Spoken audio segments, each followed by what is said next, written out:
ноябре 2011 года в Камрате прошло несколько народных протестов против высоких тарифов на природный газ. Всего около 1000 людей вышли на площадь выразить недовольство.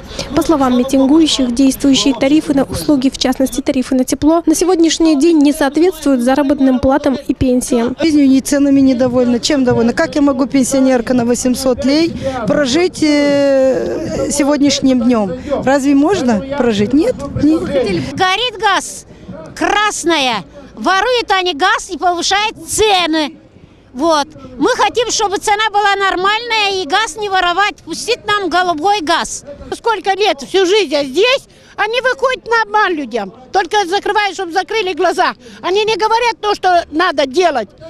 Они должны выйти и говорить, и выполнять это то, что их слова. От Министерства экономики Республики Молдова, отдела по борьбе с преступностью и коррупцией, спустя почти 2 месяца пришел ответ на резолюцию митингующих, где было указано, что повышение цен на газ были произведены на законных основаниях. Министерство экономики и отдел по борьбе с коррупцией по поводу газа сказали, что в общем, они привели определенные цифры, и цены снизить никак нельзя, потому что у нас нет своего газа, и поставляемый газ с России, и поэтому цена такая, и вот суть цены состоит из того, что покупается газ, оплата работников и все такое, и лишнего ничего нету, там, кроме рентабельности в 1,7%. Кроме запроса о высоких тарифах на газ, по словам Дмитрия Янула, в резолюции было обращение граждан с вопросом, почему передача «Мессенджер» прекратила свои выходы на русском языке, на что наблюдательный совет «Аудиовизуал» ответил.